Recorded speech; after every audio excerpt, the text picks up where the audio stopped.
Hey everyone, and welcome to today's Explainer. Today, we're taking a look at an ancient narrative that is, honestly, a literal masterclass in crisis leadership.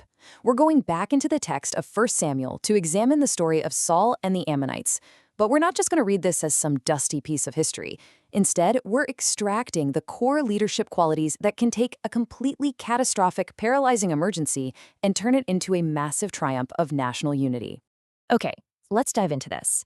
Just imagine the absolute highest stakes possible. You've got an encroaching enemy, an impossible ultimatum, a ticking clock, and a population that is completely paralyzed by fear. How in the world do you take a divided, weeping group of people and forge them into a unified, unstoppable force in exactly 1 week? Well, that's the central problem Saul faces here, and his rapid response leadership is a fascinating study. To see how he pulled this off, we're going to break the timeline down into 5 parts. 1. The ultimate crisis at Jabesh. 2. Saul's radical mobilization strategy. 3. Executing the battle plan. 4. Showing mercy and victory. And 5. A kingdom finally united. Starting with Section 1. The ultimate crisis at Jabesh, facing an impossible ultimatum. So the crisis really kicks off when Nahash the Ammonite encamps against Jabesh Gilead. The men of Jabesh are so completely overwhelmed that their very first reaction is total submission.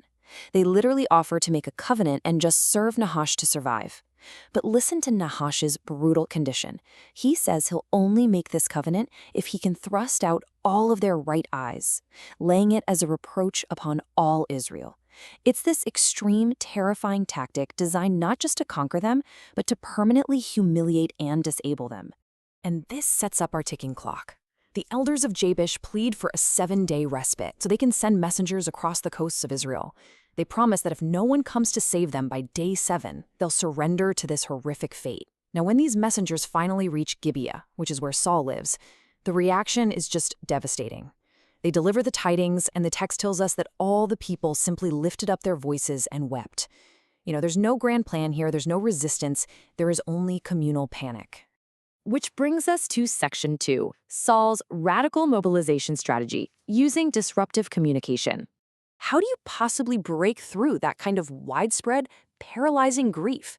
Well, Saul enters the narrative. Coming out of the field, just following the herd, he sees the weeping crowds and immediately zeroes in on the problem, asking, "What aileth the people that they weep?" He empathizes and assesses the distress. But when they tell him the terrifying news about Jabesh, his response is a total paradigm shift. The Spirit of God comes upon him, and his anger is kindled greatly. He doesn't sit down and join in the weeping. He channels that intense, righteous anger directly into bold action. And this leads to a move that is just brilliant. Saul literally takes a yoke of oxen, hews them into pieces, and sends those pieces throughout all the coasts of Israel with his messengers. The message attached? "Whosoever cometh not forth after Saul and after Samuel, so shall it be done unto his oxen."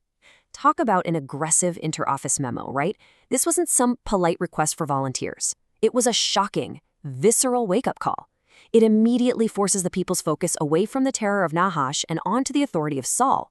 The text notes that the fear of the Lord fell on the people, and suddenly, the paralysis is broken. They come out with one consent. And the success of this radical mobilization is absolutely staggering.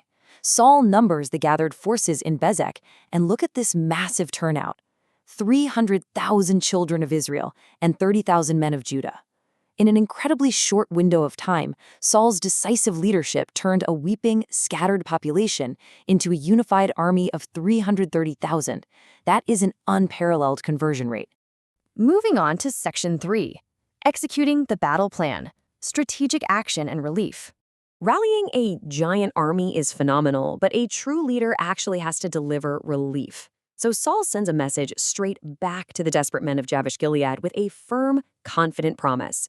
"Tomorrow, by that time the sun be hot, ye shall have help." Obviously, the men of Jabesh are incredibly glad to hear this, and then, fueled by this new confidence Saul just gave them, they do something incredibly clever. They trick the Ammonites. They go out to Nahash and say, "Hey, tomorrow we'll come out into you, and you can do with us whatever seems good." It's brilliant. It totally lowers the Ammonites' guard, making them think victory is practically a done deal. Then, the next day, Saul executes his tactical plan flawlessly. He doesn't just charge headlong into the camp. He divides his massive force into 3 separate companies. They infiltrate the Ammonite host super early, during the morning watch, catching them completely off guard. They slay the Ammonites relentlessly until the heat of the day. The victory is so absolute, so entirely decisive, that the survivors are completely scattered. The text even tells us that no two of them were left together. The threat is 100% neutralized. Now for Section 4, showing mercy and victory, magnanimity over vengeance.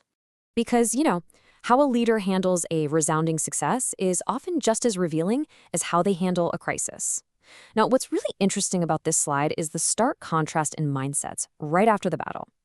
The people are riding high on this huge, sudden victory, and they immediately shift to a reactionary mindset. They turn to Samuel and demand vengeance against their own internal detractors, saying, "Who is he that said, 'Shall Saul reign over us?' Bring the men that we may put them to death." They want to settle old political scores right then and there. But look at Saul's mature response. He shuts this down instantly. He declares, "There shall not a man be put to death this day, for today the Lord hath wrought salvation in Israel." Saul realizes that internal bloodshed would just fracture the exact unity he just built. He credits the victory to the Lord, not his own ego, and he actively chooses unifying mercy over petty vengeance. Which brings us to our final part, Section 5, a kingdom finally united, securing the legacy. Because of Saul's incredible display of strength and mercy, the stage is perfectly set for a lasting legacy.